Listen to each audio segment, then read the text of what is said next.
বর্তমান বিশ্বের অন্যতম সেরা ব্যাটারদের একজন পাকিস্তানের বাবর আজম। যদিও সাম্প্রতিক সময়ে ব্যাট হাতে ফর্মটা ভালো যাচ্ছে না এই ব্যাটারের, বিশেষ করে টেস্ট ফরম্যাটে। আর এতেই ঘটেছে দুর্দান্ত একটা ঘটনা। মাত্র 2 ছক্কা হাঁকিয়ে বাবর আজমের 2 বছরের রেকর্ড ভেঙে দিয়েছেন বাংলাদেশের ওপেনার জাকির হাসান।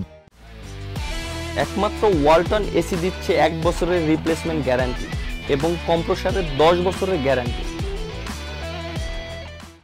চমকে ওঠার মতোই ব্যাপার বটে। মাত্র 2টা ছক্কা হাঁকিয়ে কি বাবরের মতো একজন নামকরা ব্যাটারকে টপকে যাওয়া সম্ভব? এই অসম্ভবকেই বাস্তব মনে হবে যখন শুনবেন গেল 2 বছরের টেস্ট ফরম্যাটে বাবরের ছক্কার সংখ্যা মাত্র 1টা।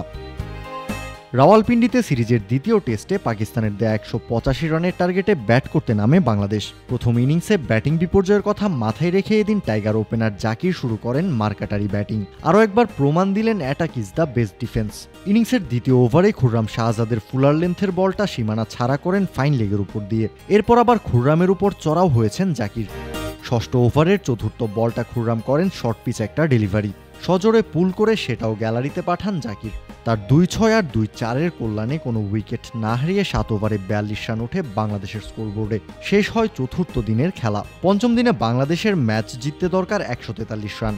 হাতে আছে সব কয়টি উইকেট। আর 23 বলে 31 রানের ব্যক্তিগত ইনিংসে জাকির ছক্কা হাঁকিয়েছেন 2টি, যেখানে বাবর আজম গেল 2 বছরের টেস্ট ফরম্যাটে ছক্কার দেখা পেয়েছেন মাত্র একবার।